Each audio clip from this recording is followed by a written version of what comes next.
When it comes to tax penalties, one scenario that I don't believe gets enough attention is what happens to your tax rates when a spouse dies.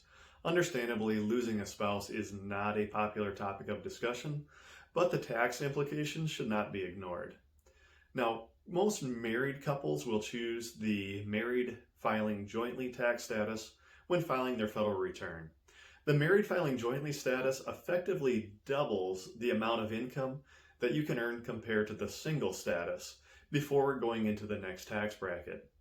In many of the planning scenarios we run, couples are projected to face a reduction in income when a spouse passes away, but that reduced income is often taxed at a higher effective rate than when both spouses were living.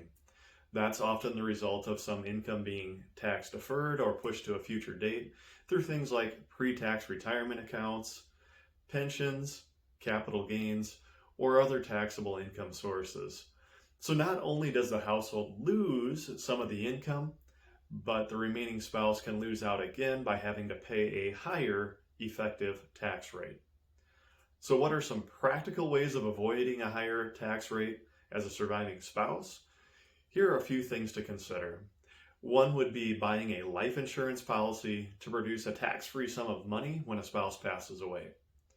Another option would be converting some pre-tax IRA dollars to a Roth IRA and paying the taxes now versus later.